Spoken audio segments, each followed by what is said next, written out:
Yesterday I had a great conversation with a very faithful woman on our second reading, which is very difficult to read in our modern age, especially as it's one of the options for a wedding reading. So to sit with couples with it is always fun. And she was struggling with reading it. As faithful as she is to the church, as much as she loves the church, she always hated that reading for very obvious reasons. And the only consolation I could give is, at the time when Paul was writing that, he wasn't writing it with power in the forefront, right? Paul wasn't writing his letter to the Ephesians in response to any kind of talk of power. And so now we read this letter today in our modern age, and wives, be subordinate to your husbands, and husbands, love your wives. And we read that as, when my husband says jump, the wife's supposed to answer how high, right? That's not what Paul is getting at. Paul does not care about power at all. Throughout all of Paul's letters, Paul talks about the power of Christ and the power of God, and that's the only power that matters. Humans have no power. Any power that we think we have, if it exists at all, is temporary. There's no real power. And so Paul was writing that letter, and if you read all of the letter to the Ephesians, you get the full context, that Paul is writing about a servant leadership. Paul is writing about how we're called to love one another to the point of giving our life for the other. That's when, that whole fifth chapter, Ephesians chapter 5, that it came out of, he's putting the husband in the place of Jesus and saying, we have to love to the point of dying like Jesus died for us. And as the bride, she's also supposed to give her life, right? We're supposed to love each other to the point of dying for the other, which is a servant leadership, not a power-based leadership. But today we focus way too much on power, and who has power, who doesn't have power, and how can we make power equal, but not really, because I still kind of want more power than you, and that's really what we focus on. And that's not the gospel. And to take it a step further into just the awfulness that has been this last month or two of scandals coming up in the church again. In the seminary, we read Paul's letters with the lens of, okay, now as priests, we take the place of the groom, and our parishioners are in the place of the bride, right?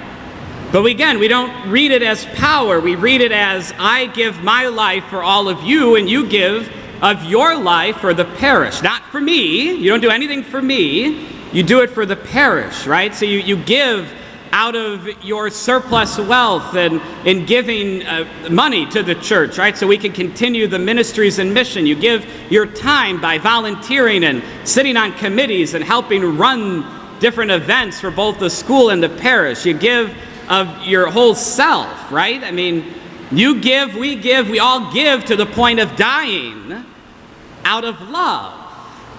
I don't do it for I didn't know any of you before I came here. You didn't know me. We're not here for any particular people, right? We do it out of love. And if we keep reading this where I'm in the place of the groom, you're in the place of the bride, we're now in a point here where there's been a horrible domestic violence. And it's no longer loving for the other. It's just blatant abuse. And that's not the priesthood I wanted to be ordained into. It's certainly not the church my parents baptized me into. So my sisters and brothers, I'm sorry. And this really sucks. I was in third grade when my first priest in my parish was removed. I was in sixth grade when the second priest in my parish was removed. And I went to the seminary not because of those guys. I went to the seminary because of all the good priests and my family and my parish and all the beautiful things that we love about the church. And I went in thinking that all this was over. that we had the Dallas Charter, that we all sit through all of these meetings and trainings, and now we all have whistles to blow, and we know how to blow them. And I thought I was coming in, and I knew it wasn't going to be hunky-dory, right?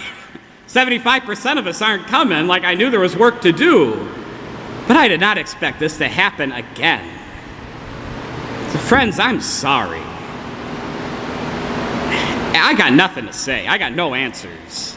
And I've been dreading giving this homily because I didn't think I'd ever have to give this homily. And I remember my priest giving this homily when I was 12, and my mom sitting in the pew crying. Yeah, I was with a lot of my friends yesterday that I grew up with, and I didn't want to talk about any of this with them, and they certainly knew that anyway. But then I read the gospel, and Jesus asks everyone, do you also want to leave? I mean, friends, if I didn't have to be here today, if I was sitting where you are, I don't know if I'd be here this morning. I'd like to think I would be, because I love Jesus, and I know that the sins of some of the shepherds do not equal what Jesus does and how he loves us.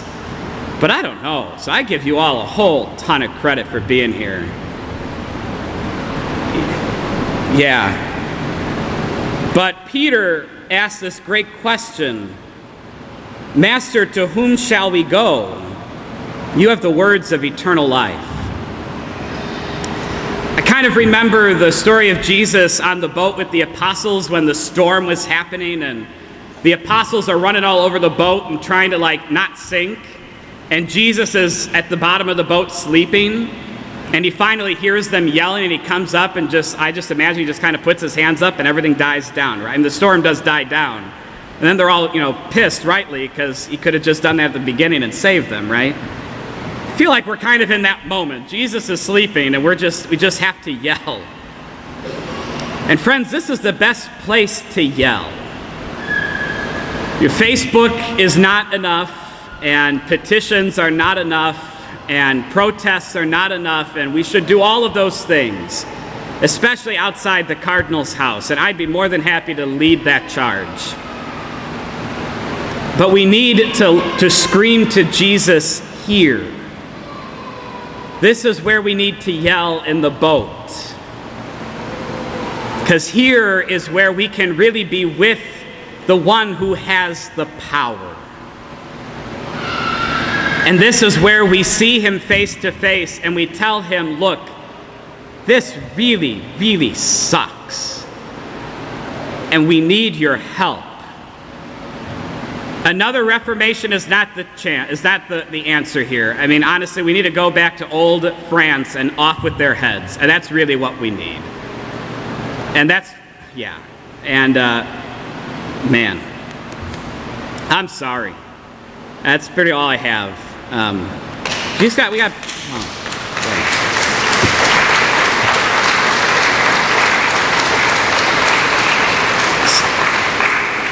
Don't applaud priests. That's what got us in this mess.